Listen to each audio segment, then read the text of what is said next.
Hello दोस्तों, YouTube channel को subscribe कर लें, क्लिक बेल आइकन को प्रेस कर दें ताकि सारा नोटिफिकेशन आपको हमारे साइड से मिलते रहे जेआईबी सीआईबी और बैंक प्रमोशन के संबंध से। हम यहाँ बात कर रहे हैं जेआईबी का principles and practices of banking, और हम यहाँ पे पढ़ रहे हैं प्रीवियस ईयर का क्वेश्चन बैंक नंबर 5। ठीक है, यहाँ एक छोटा सा अनाउंसमेंट करना है आपको कोर्स स्टार्ट करने क्वेश्चन बैंक को स्टार्ट करने से पहले। यहाँ पे हमारे पास दो तरह का कोर्सेज है, एक short term plus in depth, दोनों के दोनों मिल जाएंगे। जहाँ आपके पास समय कम है, आप चाहे तो एक ही दिन में पढ़ के हम पास कर सकें तो ये बिल्कुल संभव है। आप आज के दिन में वन डे आप पूरा कोर्स ख़त्म कर पाएंगे एक पेपर का, और या फिर आप 10 मिनट हर दिन निकालें तो वो भी करके आप आराम से पॉसिबल है। ठीक है, दूसरा हो जाएगा in depth video. In depth video का मतलब पूरा डिटेल वीडियो रहता है। इसको करने के लिए आपको 5 दिन का समय लगेगा। ठीक है, और ये नेचुरल सी बात है, इसको करेंगे तो और ज़्यादा नंबर आएगा। इसको करने का मतलब 75% नंबर, और शॉर्ट टर्म करेंगे तो कम से कम 55 नंबर तो जरूर आ जाएगा आपको दोनों। ठीक है, आपकी मर्जी है, जो चाहे वो पढ़ सकते हैं, बट हम आपको दोनों दे देंगे। ठीक है, दोनों जगह वीडियो ऐसे कोर्स है, दोनों जगह केस स्टडी की वीडियो है, दोनों जगह 13,500 का क्वेश्चन बैंक है, दोनों जगह 30 मॉक टेस्ट, दोनों जगह रिवीजन नोट्स है। यहाँ जो वैलिडिटी की बात करेंगे हो जाएगा 6 महीना, और यहाँ जो वैलिडिटी की बात करेंगे हो जाएगा लाइफ लॉन्ग। ठीक है, प्रिंसिपल्स करेंगे दाम 800 रुपये, दाम है 1200 रुपये, दाम है अकाउंटिंग का 1000 रुपये, दाम है 1500 रुपये, लीगल का दाम 800 रुपये, दाम है 1200 रुपये, कॉमन पे करेंगे दाम है 2000 रुपये, दाम है 3000 रुपये। चलिए स्टार्ट करते हैं क्वेश्चन। सबसे पहला सवाल है कि the fear psychosis rings with the air, and the spread of IT and the impact is felt cutting across all the levels of management of functional areas. These fears may be described as। तो बोलता है कि जो fear होता है, एक fear साइकोसिस यानी मन में ऐसा लगने लगता है कि जैसे जैसे आईटी यानी इंफॉर्मेशन टेक्नोलॉजी बढ़ेगा, फैलेगा, तो जो फैक्ट है, इम्पैक्ट क्या है कि फेल्ट होगा, कटिंग होगा, यानी जॉब की कटिंग होने लगेगी हर एक लेवल पे मैनेजमेंट में। ठीक है, और जो भी फंक्शनल एरियाज़ होंगी मैनेजमेंट के हर एक फंक्शनल एरियाज़ में मतलब एम्प्लॉयज़ कटिंग होगी। ये फियर जो है हम डिस्क्राइब कैसे करेंगे। पहला पॉइंट है job content losing of one's skills and expertise. Job content जो है वो लूज़ करेगा किसी एक इंसान का स्किल और एक्सपर्टीज़। दूसरा हो जाएगा जॉब सिक्योरिटी की बात हो रही है। तीसरा हो जाएगा ऑथोरिटी डायल्यूशन की बात हो जाएगी, यानी ऑथोरिटी कमज़ोर हो जाएगी, यानी कम हो जाएगी। ए ऑप्शन है 1 एंड 2, बी ऑप्शन है 1 एंड 3, सी ऑप्शन है 1 2 एंड 3, डी ऑप्शन है 1 2 एंड 3। क्या हो जाएगा इस केस में वो बताना आपको। देखिए, एक चीज़ समझिएगा, जब भी आईटी बढ़ेगा तो एक चीज़ तो हमें से याद रखना है, नेचुरल सी बात है, हर एक लेवल में जॉब कटिंग होगा ही होगा। ठीक है, यानी जॉब सिक्योरिटी भी खतरा आएगा, तो एक पॉइंट तो ये हो गया। दूसरा बात है आदमी की स्किल और एक्सपर्टीज़ वो भी कम पड़ जाएगी, क्योंकि नेचुरल सी बात है आईटी लगाने लगोगे वो उसका टेक्नोलॉजी हम मैच नहीं कर सकते, तो ये भी हो जाएगा। और ऑथोरिटी भी डायल्यूशन हो जाएगा, क्योंकि जब मशीन्स काम करेंगे यानी सिस्टम्स काम करेंगे उसके पास खुद ही ऑथोरिटी, तो खुद अपने मन से काम करने लगता है वो, तो नेचुरल सी बात है ऑथोरिटी डायल्यूशन। एग्जाम्पल ले लेते हैं, जैसे आपने कोई सिस्टम है, सिस्टम से काम कर रहे हैं ना, आपने कोई टाइम दे दिया कि भाई इस टाइम को बेच को, यानी आप जो पैसा ट्रांसफर होना है मान लेते हैं, आपने टाइम डाल दिया, शेड्यूल कर दिया, सब क्या बोलेंगे शेड्यूल कर दिया 2 बजे कर दो, सिस्टम कर देगा, ये प्रोग्रामिंग ही तो है। तो ये भी ऑथोरिटी एक तरीके से डायल्यूट कर रहा है। ठीक है, तो सही ऑप्शन हो जाएगा 1 2 एंड 3। ठीक है, क्वेश्चन 2 पाइए, which of the following statement is false. अब बहुत जरूरी है समझना, इनमें से कौन सा स्टेटमेंट गलत है ये बताइए आप। ए ऑप्शन है in stored value card monetary value is stored in card itself. बोलता है जो स्टोर्ड वैल्यू होती है कार्ड का, उसमें जो मॉनेटरी वैल्यू होगा वो स्टोर किया रहता है कार्ड में। ठीक है, बी ऑप्शन है in stored value card credit limits are generally provided by the card issuer. बोलता है जो स्टोर्ड कार्ड वैल्यू, जो भी वैल्यू होगा स्टोर कार्ड में, उसका क्रेडिट लिमिट जनरली प्रोवाइड कौन करेगा, कार्ड इशूअर प्रोवाइड करता है। कौन प्रोवाइड करता है, कार्ड इशूअर प्रोवाइड करेगा। सी ऑप्शन है the stored value card is prepared, it is prepaid card and card issued is not a bank but service provider। बोलता है जो स्टोर्ड वैल्यू कार्ड होगा वो एक तरीके का प्रीपेड कार्ड है, और कार्ड इशूअर जो होगा वो बैंक नहीं है, बट एक तरीके का क्या है, वो सर्विस प्रोवाइडर है। Okay, D option in prepaid card the value of the card lying in the deposit account linked at the back and. बोलता है जो प्रीपेड कार्ड होता है, जो भी उसकी वैल्यू होगी कार्ड का, वो लाई करेगा डिपॉजिट अकाउंट में, जो कि लिंक किया हुआ रहेगा बैक एंड पे। अब इससे पूछना सही ऑप्शन क्या है वो बताना आपको। सही नहीं बताना है, गलत बताना, सही नहीं, सही कोई नहीं पूछ रहा है, शब्द को ध्यान दीजिए, गलत पूछ रहा है आपसे। तो गलत क्या हो जाएगा, यहाँ बोलता है कि जो स्टोर्ड वैल्यू होगा कार्ड का मॉनिटरी वैल्यू, वो स्टोर किया रहता है कार्ड में, मतलब जो स्टोर्ड वैल्यू होगा, मॉनिटरी मतलब पैसा का जो वैल्यू होगा स्टोर किया रहता है कार्ड में, खुद स्टोर किया रहता है, उसमें चिप रहता है, उसमें स्टोर किया रहता है। सही है, बी ऑप्शन है store value of the card limits generally provided by the card issuer. बोलते जो स्टोर्ड वैल्यू का कार्ड होगा उसका card limit card issuer provide करता है। ऐसा कुछ नहीं, कार्ड लिमिट होता है इसमें कुछ, ठीक है, कोई कार्ड लिमिट नहीं होता, कार्ड इशूर इसमें। तो ये एक जो ऑप्शन है ये बेसिकली गलत हो गया। सी कार्ड वैल्यू जो है एक तरीके का जो कोई स्टोर्ड कार्ड है उसमें कोई लिमिट नहीं होता, क्रेडिट कार्ड में लिमिट होता है। वैसे याद देखिए क्रेडिट कार्ड का लिमिट अलग होता है बट स्टोर्ड कार्ड में कोई लिमिट नहीं होता। तो स्टोर्ड वैल्यू कार्ड में जैसे कोई प्रीपेड कार्ड है और कार्ड इशू किया गया बट वो इशू बैंक नहीं कर रहा है, कोई और सर्विस प्रोवाइडर कर रहा है, ऐसा हो सकता है क्या? ऐसा बिल्कुल हो सकता है, जरूरी नहीं है कि प्रीपेड कार्ड बैंक ही करे, कोई बाहर की ऑर्गेनाइजेशन भी कर सकती है। इन या एनबीएफसी, आजकल एनबीएफसी भी करती है। In prepaid card the value of card lying in the deposit account linked at the back end. Natural सी बात, जो प्रीपेड कार्ड है, जो वैल्यू का कार्ड में आप कहीं एटीएम से निकालोगे पैसा वैसा या कहीं शॉपिंग करोगे तो उसकी वैल्यू कहीं ना कहीं तो डिपॉजिट कार्ड का लिंक होगा ही बैक एंड में। सही जवाब है, ठीक है। तो बी ऑप्शन जो है एक्चुअली गलत था, इसलिए बी ऑप्शन यहाँ पे टिक मारेंगे, ठीक है। क्वेश्चन नंबर 3 है, अब यहाँ एक सवाल है कि होल्डर जो है वो value, holder for value is, holder for value क्या होता है? ये ऑप्शन है a bank allows one of its clients to withdraw against clearing of cheque, ठीक है। होल्डर फॉर वैल्यू का मतलब समझिएगा। बी ऑप्शन है a cheque which maintains high net worth individual customer, a bank which maintains high net worth individual customers. C option है a bank which collects cheques for non customers, cheque जो collect करता है non customer. Bank कहा गया bank which handles high value clearing cheque, जो ऐसा bank जो handle करता है बहुत हाई वैल्यू की क्लियरिंग चेक को। अब बताइए होल्डर फॉर वैल्यू क्या होगा इस केस में? देखिए नेचुरल सी बात, होल्डर फॉर वैल्यू वो होता है जहां क्लाइंट को अलाउ कर देता है आप विड्रॉ कर सकते हैं अगेंस्ट चेक की क्लियरिंग के ऊपर। तो सही ऑप्शन हो जाएगा ए, ठीक है। क्वेश्चन नंबर 4 बोलता है charge against property for an amount of डेब्ट where neither ownership nor possession is passed to the creditor is known as.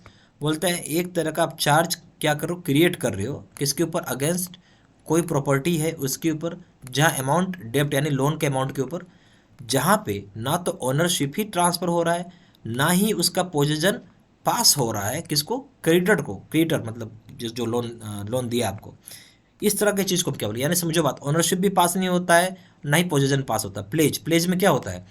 यहाँ पोजीशन किसके पास आ जाएगा? बैंक के पास आ जाएगा, B for bank, P for position, bank के पास पोजीशन आ जाता है। हाइपोथिकेशन में क्या होता है? ना ओनरशिप आता है और ना ही पोजीशन आता है, ठीक है। मॉर्टगेज में भी क्या होगा? बैंक के पास पोजीशन आ जाएगा, बैंक के पास पोजीशन नहीं आएगा बट बैंक के पास क्या हो जाएगा, सॉरी बैंक के पास क्या हो जाएगा, बैंक के पास ओनरशिप आ जाता है। यहाँ लिख लेते हैं बैंक के पास ओनरशिप आ जाता है, यानी पोजीशन तो रहेगा बोर्ड के पास बट ओनरशिप बैंक के पास है। लीन में क्या हो जाएगा? लीन में सीधा से मतलब बैंक के पास एक तरीके से आपने ओनरशिप भी दे दिया है, पोजीशन भी दे दिया है, दोनों चीज़ें दे दी हैं आपने, ओनरशिप भी दे दिया है और पोजीशन भी दे दिया है, दोनों ही दे दिया आपने, दोनों मालिक अब वही है, आप कुछ नहीं कर सकते हो, ठीक है। ये हो गया। तो सही ऑप्शन क्या हो गया इस केस में? आपका हो गया बी, हमें ना ओनरशिप देना है ना हम पोजीशन दे रहे हैं, तो सही ऑप्शन हो जाएगा हाइपोथिकेशन। इसमें एक एग्जांपल लिखना, तो एग्जांपल आप जान सकते हैं, कार हो गया, ठीक है। और प्लेज में जानना हो तो क्या हो जाएगा? प्लेज में गोल्ड हो जाएगा, गोल्ड लोन देते हैं ना हम लोग, ठीक है। मॉर्टगेज में क्या हो जाएगा? यहाँ प्रॉपर्टी हो जाएगी, प्रॉपर्टी मतलब जो आपका घर वर है, ठीक है, वो आप लगा दो। प्रॉपर्टी ऐसे लिखने से मतलब नहीं है, प्रॉपर्टी कार भी होता है या हाउस या फ्लैट लिख लीजिए, ज़्यादा अच्छा है, छोटे में फ्लैट हो जाएगा। लीन, लीन में क्या हो जाएगा? बैंक का फिक्स डिपॉजिट, ठीक है।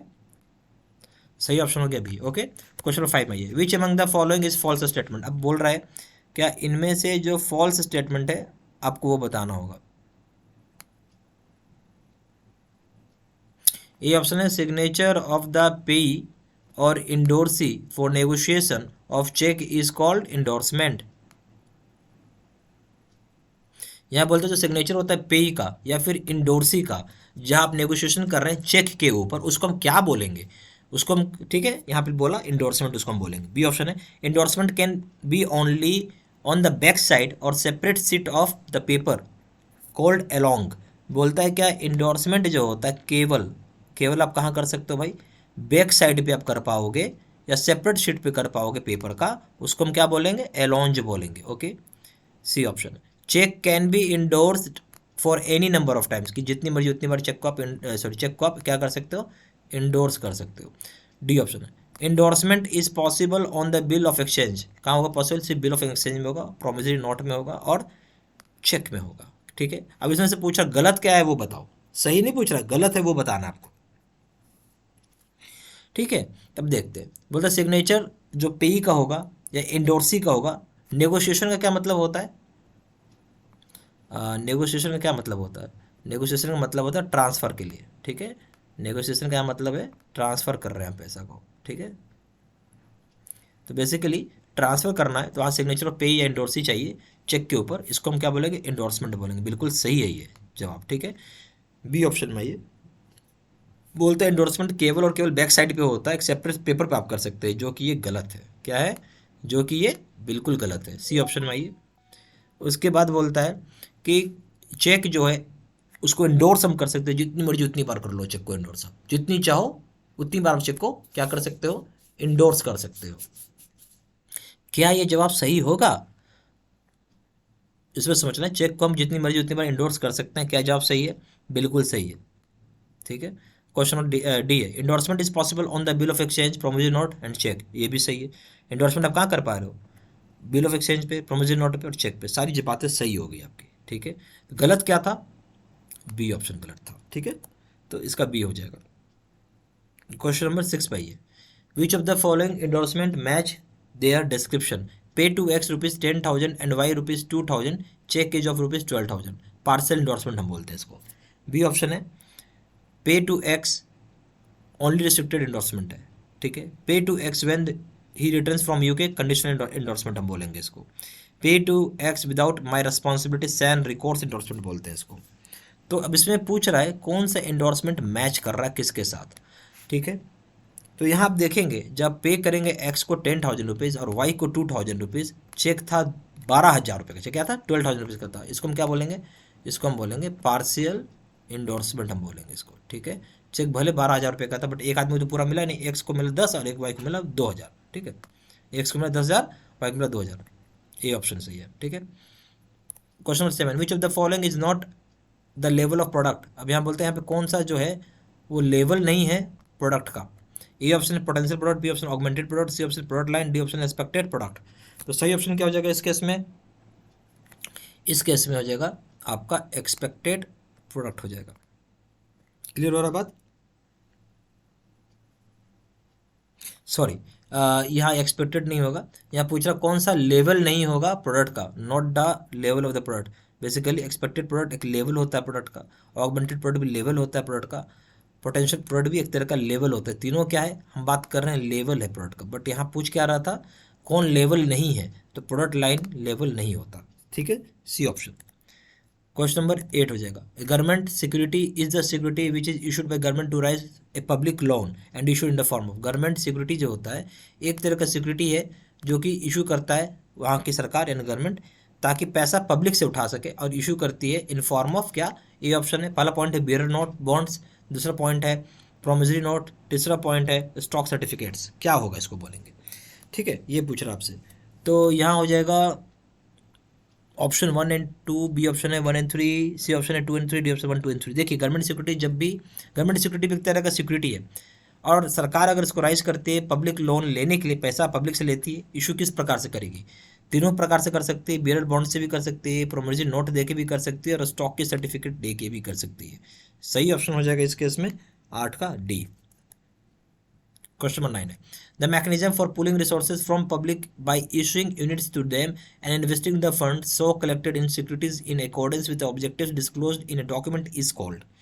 अब बोलता है जहाँ मैकेनिज्म है, कोई मैकेनिज्म है जहाँ पे आप पैसा पुलिंग रिसोर्सेज, मतलब पैसा या रिसोर्सेज आप पुल कर रहे हो, किससे कर रहे हो भाई? पब्लिक से कर रहे हो। तो उसको क्या दे रहे हो? इशू कर रहे हो यूनिट्स, उसके बदले पैसा के बदले कुछ यूनिट्स दे रहे हो उनको। ठीक है, और उसको बाद में क्या कर रहे हो? आप इन्वेस्ट कर रहे हो। कहाँ कर रहे हो? इन्वेस्ट कर रहे हो फंड्स को। ठीक है, जो भी आपने कलेक्ट किया है सिक्योरिटीज़ में, ये ठीक है। और यहाँ ऑब्जेक्टिव्स बताया हुआ रहता है, डिस्क्लोज किया हुआ रहता है डॉक्यूमेंट में, उस चीज़ को हम क्या बोलेंगे? ए ऑप्शन है public issue, B option mutual fund, C option है सेपरेशन, डी ऑप्शन है इनिशियल पब्लिक ऑफरिंग। नेचुरल सी बात है, जहाँ यूनिट आ जाएगा ना, यूनिट किसके साथ लिंक होता है? यूनिट हमेशा म्यूचुअल फंड के साथ लिंक होता है, तो सही ऑप्शन हो जाएगा बी।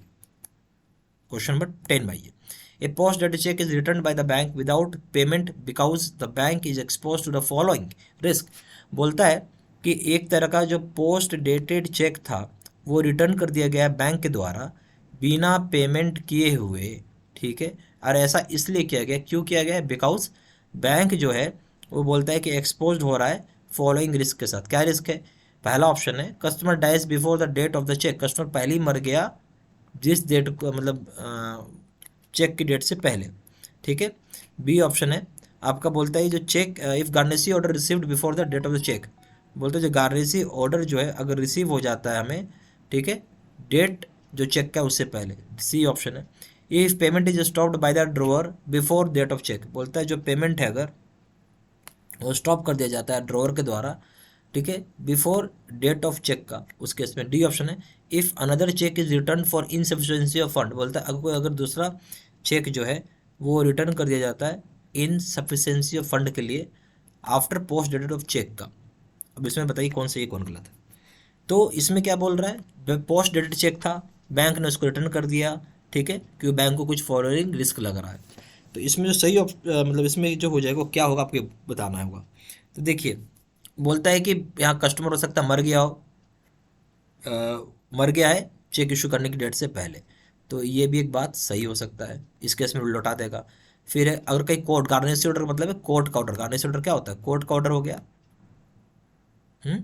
कोर्ट का ऑर्डर रिसीव हो गया होगा बिफोर डेट ऑफ चेक, तो यहाँ भी हो जाएगा।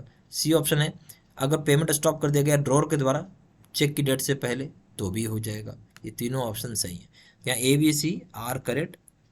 और डी में क्या, if neither cheque is return for insufficiency, ठीक है, if cheque is another cheque जो है रिटर्न हो गया है आफ्टर पोस्ट डेटेड चेक, नहीं ये कोई ये नहीं होगा, ठीक है, पोस्ट डेटेड लिखा हुआ है।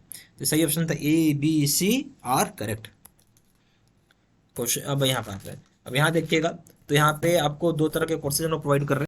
यहाँ अगर आप देखेंगे तो हम दो तरह का कोर्स आपको प्रोवाइड कर रहे हैं, एक है शॉर्ट टर्म और एक है इन डेप्थ वीडियो। दोनों के दोनों ही आपको मिल जाएंगे, कोई दिक्कत नहीं है, ठीक है। अगर शॉर्ट टर्म करते हैं जहाँ आप चाहते हैं कि मात्र मैं 10 मिनट पढ़ के पास कर सकूँ, उसके लिए बहुत बढ़िया कोर्स है।